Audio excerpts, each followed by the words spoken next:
Oof. Okay. All right. So, how are you guys this morning, if it's morning there? Yes. It's early here. Yeah, trying to wake up. All right. Well, welcome, Pacific guys. time. Yeah, I've been up for like the past 4 hours. Just too excited about this. Oh man, you're in San Francisco, aren't you? Yeah. It's like really early there. Awesome. Right. All right. Sweet.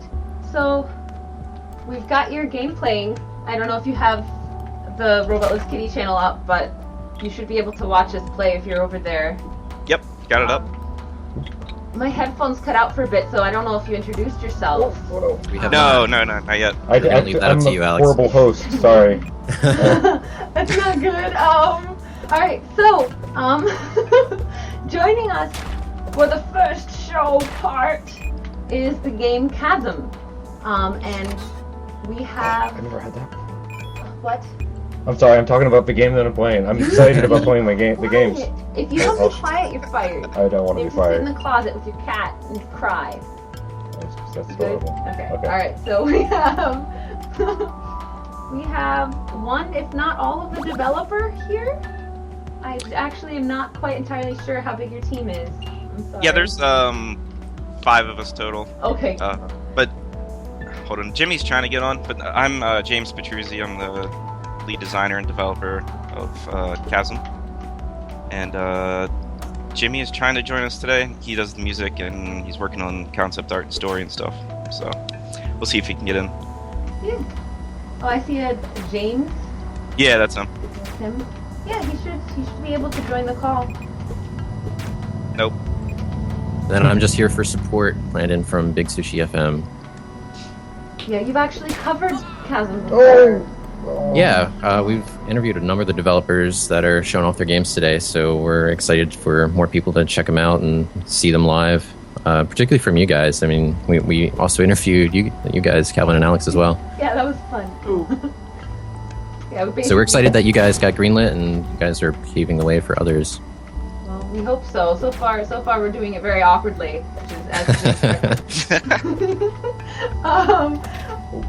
So, I'm not going to really be standing here asking you lots of questions because I feel like if anything you know the answers to everything, so you should just say the questions that you want to answer. Like that. Talk to us about your video game. Tell us about the process of stuff and why and where and how and magical time travel. Oh, I know all about time travel and Fox's ambassadors, so I'm the perfect resource for this. So yeah, Chasm, we started developing this late last year, and it was kind of my response to a modern Symphony of the Night, or just at least something that kind of continues, that style of game that just kind of like disappeared. I mean, obviously there's the ones on the DS and stuff, but PCs had like nothing, and really for the most part, major consoles had nothing either. So, James, are you saying you have a problem with CG cutscenes like they do now? yeah, just a little, and incredibly drawn out dialogue and all that stuff. But we wanted to kind of bring something new to it. So there's procedural generation in this as well, where the dungeons are laid out a little bit differently every time you start a new game, and the loot drops are random, and there's a lot more going on than just playing the same thing every time you're gonna start a new game. Awesome. Yeah, no, I'm all about randomized everything. I don't know if you know about our game, but it's a lot like that too. So. Yeah, are you guys using kind of like modules you put together to kind of mix things up, or? Yep, we have a tile-based kind of system to assemble rooms. Oh, okay. So we're using procedural generation, but it's not actually in the room. It's just how the rooms are connected and how the dungeon's laid out. So, like each of these rooms is hand designed, but it's like when you first go into the dungeon, it generates like from all these prefab rooms we've made like a new layout, and then spawns the enemies in it randomly as well. So that's cool. That helps add in like some like actual design to the randomness. Like you get to actually play through like hand assembled pieces Yeah, you yeah. get- Like, so I you get- wanted it to feel like legit, you know, not. I mean, Splunky's Feels more cool, well-crafted it in that does, way. but I didn't want to go that route, you know. I feel like that's a different style of game, and they can get away with that. But I didn't think it would work too well for what we're trying to do. Along with that, I mean, because of the design of the procedural generation, I mean, you're still going to have a narrative along with it in multiple environments. So, and you're in the process of stitching all those things together. How is that all going to happen? Do you think? Yeah, that's what we've been working on for like the last month, is trying to figure out what the rest of the game is going to be like. Because I mean, honestly, like when I started designing this, like I really didn't look up beyond just what the beginning of the game was going to be, because this prototype was just do or die for me. Like I was down to the last few $1,000s in my account, and I had quit my job and spent the whole summer working on something that didn't end up working, and this was kind of like my last ditch effort. And it was kind of like, you know, if people like the idea, then we'll design out the rest of the game. If they don't, I guess I'm going back to work. So That sounds very familiar. Yeah. That's So exactly the where Kickstarter was like, oh yeah. shit, what is the rest of the game then? So that's kind of what we've been working on, and we came up with like a whole backstory for the world, all the different areas you're gonna encounter, bosses, enemies, and all that. So that's kind of been what we've been doing since the Kickstarter ended in mid-May, and we're just about ready to go back into production here. But it's kind of funny because a lot of people thought like the whole game was just gonna be in the mines, and like we kept trying to tell people, it's like, no, this is just the beginning, you know. It's like the whole game isn't going to be like that, but we haven't shown anything yet. So I'm really excited to show people some of the other areas that we've been working on. Is that going to be in this build? No, this is still the demo build. We're probably not going to have anything playable for quite a while. We've got So this is the version that you have available on the site, Chasm, yeah, we can download this, right? ChasmGame.com. Yep, ChasmGame.com. So everybody can download this and try it out themselves. Do you have any screenshots or something from the concept art that you would be willing to show off on the show? I'd love to, but there's nothing solid right now. So. Okay. No, that's totally understandable. Calvin. I totally did. Because, you know, because that'd be cool. That would be No, it cool. definitely would, man. I wish things were a little bit farther along, but you know, that's how it goes. So we can already tell that Calvin's played a lot of this, but I mean, it's still pretty easy to die from random rats. So you've made the difficulty like obvious. But how do you see a person progressing through each of their deaths, and learning the area, and kind of like getting more items? Yeah, I figured like, I mean, it's gonna kind of be like standard Metroidvania to an extent, you know, unless you're playing on the hardcore mode, which is gonna be permadeath. But you know, like it was kind of cool being able to make this like prototype and then step back from it, because we've been able to like kind of absorb a lot of people's feedback, and more importantly, like we've been able to like really take a step back from the game. And it's like very hard when your head's like in it, you know, the whole time, and like you can't get perspective on it. So like just having like a month of doing the Kickstarter and like kind of being away from it and then coming back to it after that, I think that was a huge help. And you know, as soon as like we came back to it, like there's a lot of stuff like we're changing in this already. Like a lot of people didn't like the little rats, and feel like a lot of the enemies are bad for starting, you know, and we're not correctly teaching the player. So I'm going to be fixing like a lot of that stuff for the main game, where it's going to have a better introduction for people getting into it. So I'm like really excited about, you know, improving the game as much as we can and making sure it's like an amazing experience, you know. Are there going to be boss fights? Yeah. So the basic idea for the game is that we're shooting for 9 areas total. Almost every area is going to have a big boss battle at the end. So I think maybe only 1 or 2 of them don't at this point. Can we get really bad voice acting like in Symphony of the Night? You know, we've had a bunch of people email us for voice acting. I figure any random That'd be person too hard emailing to you find can bad support that. voice Yeah, I don't know. I keep going back and forth on that. I'm really trying to keep it more, you know, kind of Super Nintendo-ish and authentic, I guess. So I've been trying to stay away from voice done acting. that with the design. So like the ratio, the screen resolution, the frame rate, everything is more reminiscent of an old school game. Well, you know, the screen resolution definitely is. It's 320 by 180. So I mean, that's what gives it that very like kind of chunky look. Kind of has that like classic vibe to it. But the one weird thing is the frame rate. Like, we are keeping it at 60 frames per second, which is, over double or almost triple actually of like the older games. So it definitely has like a different feel when you're playing it. But I really like the higher frame rate. I feel like it has a like more responsive, even more responsive controls and everything because of how fast the game is running. But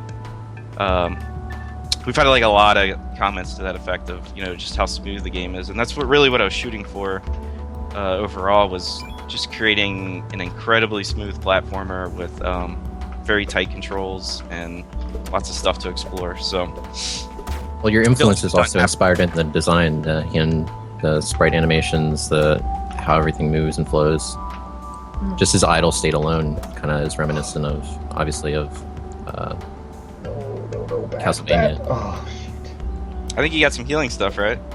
No. Oh. Calvin, Die. you're an embarrassment. Yes. I'm like a minute behind in your video feed, so Well, I die. I'm not gonna Spoilers. be the best tipster. Do you have any tips for him, James? Things to make him die less? He's got gold. Go into the tavern and you can buy some food at least. Food. Delicious. Why is it that in role-playing games, food always heals you? I mean, if you think about it, like, usually if you eat lots of food, you start to feel sick, like in the real world. Well, it's a video game trope. And Yeah. stick around. I can't eat 1,000 apples like in Legend of Dungeon. Well, you're not eating them, you're just smacking them into your head. Right. It's osmosis. It's absorbed. Yeah, it's way better for you. Pie? Yes. Hell That's yeah. really expensive. Coffee! So, James, tell us more about your team, because you're one of 5, but obviously you've been working on this for a year now, and you've had some other people join you, and you can support that team now that the Kickstarter's been so successful. Yeah, so I originally started the game by myself back in October, I guess, and I was kind of working with Tony Redmer. He's our environment pixel artist. He kind of came up with like the general style of the game, like what the characters look like, and all that kind of stuff based off specs I gave him of what I wanted to do, like the original resolution and how big things would be. So we kind of worked out the art style together, and then I got the dungeon prototyping working and all that kind of stuff, and then we started just building the team from there. And so Tony did like all the environment art you see in this. Then we brought in Glauber Kotaki, and he did a lot of the sprite art for Rogue Legacy. I think he might have done all of it, actually. Yeah, and that just came out last week. Yeah, and I met him last year when he was working on it. I had never even heard of the game yet. I don't think anybody had. Because all they had was like a IGF submission. They hadn't done any marketing at all. And I saw the game, I thought it looked pretty cool. But so yeah, Glauber ended up doing all the enemy animations in this that you see, and most of the character ones. And then we got Jimmy Stevelak. He worked with us on Take Arms and 48 Chambers, doing music and sound effects. So he's back working on this, doing a soundtrack, and he's also been helping me a lot with the story, concept art, and all that kind of stuff. And then after the Kickstarter began, or actually right before the Kickstarter began, I started talking to my old partner Tim Dodd, and he was pretty much the lead programmer on Take Arms with me. So he decided to come back full time if the Kickstarter was successful. So he ended up quitting his job, and then he's been working on tools and scripting engine and all this stuff, so we can make it a lot deeper experience. So that's basically all of us right now, and we're trying to shoot to have this done in a year is our hope. What's it like working with other developers like that? I'm just curious because Calvin and I have always, it's like that's all we know. It's just the two of us. Yeah, it's really awesome. Like he's got like a different skill set than I do. I think he's like lightning fast with doing a lot of stuff, especially with WPF. Like our new level editor is all WPF based, so he's been making all the new tools and stuff that we've been working with, and it allows me to focus on other stuff and not just tools and that kind of stuff. So I've kind of moved to more general producer role, I guess, trying to keep everybody in sync and get things designed out and stuff. So yeah, it's definitely nice. It's just it's the general idea where if you add more people to a team, you have more communication channels and things get trickier, but that's just kind of nature of the beast, you know. If you add more people. Cool. Oh, this is the largest team that you've worked on a game at least, right? Yeah, this is definitely the largest. Take Arms started out pretty large, but people just started kind of falling by the wayside because the game went on for like 2 years in our spare time. So I think by the end it was like literally just Tim and I. Yeah, it's hard to do that in your spare time. It's nice that you're able to do this full time. Yeah, definitely. It's majorly different. It's kind of funny though. Like you think you're gonna have all this time when you move to doing something full time, but like. Yeah. Really, like after we started like getting the business going legitly, like there's just so much stuff I have to do now that's never had to worry about before. It still feels Tons like of emails. You're talking to people, doing this thing today. Yep, talking to like different companies and trying to get other things rolling. It's just like you're always doing something, you know, and you're always wanting more time. Oh yeah. No matter how much time you have, you always need more. Even if you spend like a whole day developing things, you still need more time. Doesn't matter. Yep. No, it doesn't matter. I think that's the thing you have to come to terms with game development is I don't think a lot of people get it, like how much work goes into games. You know, it's like I could spend 16 hours a day on this for probably like the GDC demo that you're playing now that we took to GDC. Like I spent probably 3 months on this, just working like 15-hour days. You know, like just nonstop. And same with like the artists and everything else. So I mean, it's crazy, like, you'll put in a month of work and get, like, 10 minutes of gameplay out of it, you know? But, like, polished. But still, it's just, the ratio is crazy. Yeah. No! Oh, I didn't even... Oh. Calvin. You're gonna do that to me all day? Yeah. Calvin! Yeah. Pretty much. Oh, he died. Wonderful. So James, the experience from Kickstarter, you got more than you're asking your goal, and I think you've gotten a huge response both on Greenlight and in Kickstarter. You have a forum now for people to give their feedback. What has been kind of like the overall response? Have you been surprised, or has it been everything that you hoped for? Yeah, it's like so strangely positive. Like I still just doesn't even seem real most of the time. Like, especially with Greenlight. I mean, like I put our 2 previous games up on the Greenlight, and they just got slaughtered. Both 48 Chambers and Take Arms did like terribly on there. But you know, I got really like well this time, huh? Yeah. I was like so used to 48 Chambers got all like this is a mobile game, get it the fuck off Steam thing, and then Take Arms was this is a Flash game, get it the fuck off Steam thing. So like when I put this game up originally, I was just like, all right, which one is it gonna be? Is it gonna be a mobile Flash game this time? Like, right. We go the full way, but that's the thing with Greenlight. I think is like, well, and I think the success in this game in general is just solely due to the fact that like I found the niche and then just kind of stuck with it. You know, like we have the retro pixel art, we got the Metroidvania style, and like people are really craving that. So I think like we hit the correct niche with like the correct game at the right time, you know. And I think really if you're a budding game designer, like that's what makes all the difference, you know. Like if your idea isn't the right idea at the right time, then it's just going to be impossible to get the word out. And that's how it was for us with Take Arms. Like I think we missed like any sort of niche with that because, you know, we didn't go like completely retro with it, and you know, we were trying to make it fun for like the average Call of Duty guy, but you know, then we realized that those guys don't want to play 2D games, and you know, it's very difficult like trying to find where that game fit.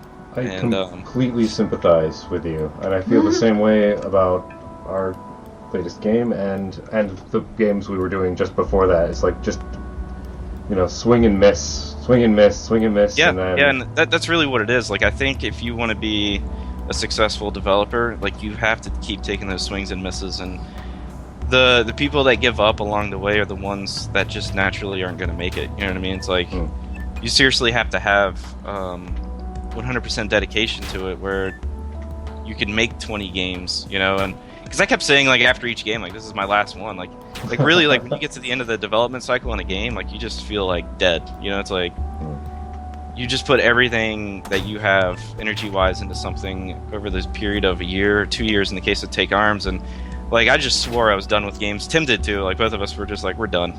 Like when we finished that thing, it was just like we were so dead because we were working full time, you know, with regular jobs, and then coming home and putting another like at least 5 hours a night into it. That is so hard to do. We tried that in the beginning. Insane. It's like takes you. It's like your brain is just gone before you even start. It's really Yeah. frustrating. And when you get to the end, it's just like, was it worth it? I don't know. Not really. Like, if it's not successful, it doesn't feel like it's worth it. But, like, looking back, there was, like, a million lessons I learned, you know, that were Absolutely. Oh yeah. totally worth it. But it just took me probably 6 months to get any perspective on it at all, you know. And I went through this very negative phase where I blamed everybody for all my problems. You know, it's like Xbox Live Indie Games was the why it didn't do well, or this group of people was why. But eventually I just came to the conclusion of what we just talked about, is you have to realize that you're going to make a game and it's not going to be a hit, you know? Like, you're going to make a bunch of games that aren't hits, but each one you make, like, you learn so much from it Absolutely.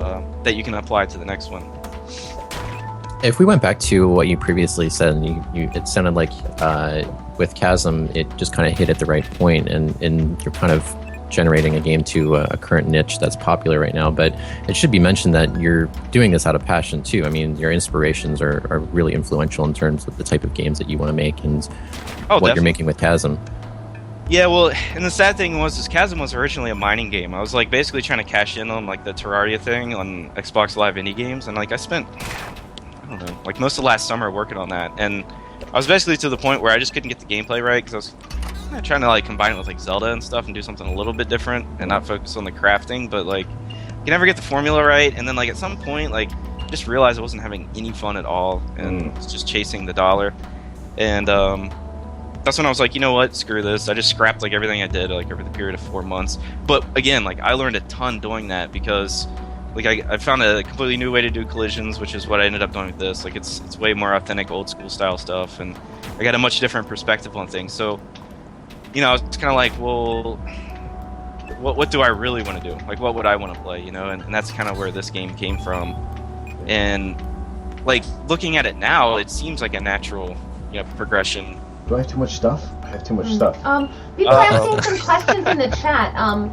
One person is asking about the animations, like if all the animations are going to be the same for each weapon. So like there's going to be slower weapon attacks and things like that. Yeah, so for this prototype, everything's just generic, so all the swords look the same. But for the full game, we're actually going to do like Symphony and you know, the DS Castlevanias, where you'd expect to see a different graphic for the sword when you use it. We're also gonna have like different swing rainbow cloak. speeds and yeah. We're trying to figure out what to do with the visual side. Gotcha. Did you figure out how to drop stuff? No, I was just about to ask you. No, I didn't forget. You I was gotta gonna go ask. into like a category. Yeah, like select the like your B hand or whatever. Okay. There you go. And then like go to your Why Y drop. Okay, I see.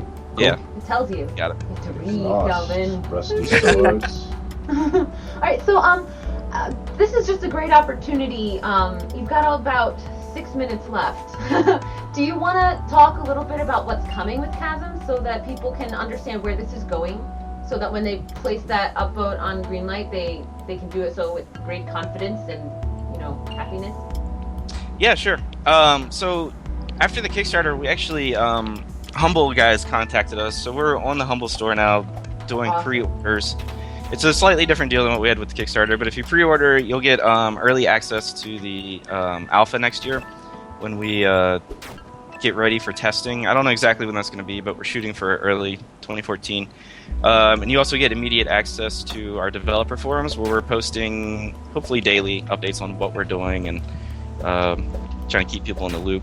So all that's available at chasmgame.com. You can check out the pre-order stuff and all that. But yeah, I don't know. I mean, we're just trying to make an awesome game, and we love people's feedback. Like, we honestly try to take everything we see into consideration. You know, I think, like I said earlier, like, when you're developing a game, like, you really kind of have your head in the sand a lot of the time. You know, it's like you get that tunnel vision, and it's hard to tell. So we love for people to see what we're doing. And I was doing like a very public development process before GDC. So I took that same kind of concept, and we just moved it over to the private developer forums to give people a reason to you know, want to help back us and get this thing made. But yeah, like, we're all working on it full time now. So, you know, this is our I guess love in our life right now that we have to complete. So you mentioned that the mines are not all that this game will be. Can you give us an idea of like what other places or things we might? Yeah. So okay, so you're gonna start out in the mines here. At the end of the demo, there's a little fake out on the boss that you reach. The Wendigo. He's like a little crazy werewolf guy, but he's going to be guarding the entrance to these catacombs. So the next area will be like these catacombs that just like have like all the floors and walls and everything made out of bones. It's going to be pretty creepy. Completely different enemies to fight there. From the catacombs, you'll be venturing into well, I don't want to give too much away, but let's just say there's a very large underground structure below all this that we haven't revealed yet, and you're kind of like working your way down to that, and there's going to be like a whole history there of what's going on, and well, we've been looking at like Metroid Prime and La Mulana and all those games where like you can kind of like analyze things in the scenes and get like more details about what's been going on. So expect like a lot more detailed stuff like that, and you're going to be able to kind of piece together the story yourself through non-traditional means like that, rather than have it spelled out to you like you're saying earlier through the long cutscenes and all that. So yeah, I don't want to give away too much for the areas yet. We're going to be revealing those coming up, but I promise you they're incredibly varied. None of them are going to look the same, and we're shooting for 8 more after the mines. So cool. We're going for a pretty big scope game. Like I said, also there's going to be some huge bosses to fight, lots of abilities to find to get you to new areas. You know, you're going to find like the double jump and climbing gear and Cool. respirator and just like different stuff to help you get to these different areas. So if you guys like the Metroid game, this is definitely going to be up your alley, hopefully. Sounds awesome. So yeah, definitely check us out on Greenlight, and we could use all the votes. We've been hanging in there at number 2 for quite a while. I think Valve's been kind of hesitant to greenlight us since there's other games that are closer to release. So, I guess we just need to hang in there till they think we're close enough. I'm thinking maybe that's the fall. I don't know. I guess we'll see. So Well, are you going to do early access, and then is that going to be a predetermined time before you think it's going to be released? Well, I don't know, man. Like, I haven't talked to them, so I don't really know how the early access works or any of that yet. But, I mean, if we could tie the early access into our pre-order program, that would be awesome. So, I definitely... That's what it sort of sounds like to us.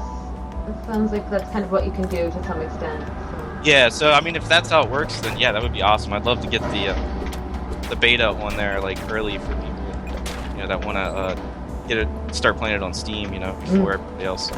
And when should people expect the full release? We were shooting for May of next year, so that's our goal. And then we're looking to start the alpha testing a few months before that. So I think we're kind of shooting for like the March area for testing, and then release around May or summer. So That's awesome. Yeah, a lot of people see like the old school graphics and things like that, and they just kind of assume that it's not going to take very much time to make the game. You know what I mean? It still takes a ton of time. It doesn't yeah. matter what the graphics look like, I mean, like, that's the other thing is, like, I don't think people understand, like, that only applies to, like, the graphics side, If we were making it a 3D game and it was going to be exactly the same, we just need 10 times the artists, Ah, there you go. yeah, that was neat. Calvin got there in perfect timing. Yeah, that was Perfect. timing. Wow. That was very cool. I'm impressed that I made it. No, Good it's job, like, man. literally Everybody for doing this. This is great for the community. It's great for indie games, and I'm excited to see people doing stuff like this. Yeah, no, it's awesome. I'm glad we're doing it. It's been awesome just getting to talk to everybody. Like, just having this conversation with you, even though I was just mostly listening. It makes me so happy. It's like, yay! We're awesome. So, thank you for coming. We're gonna switch over to the next people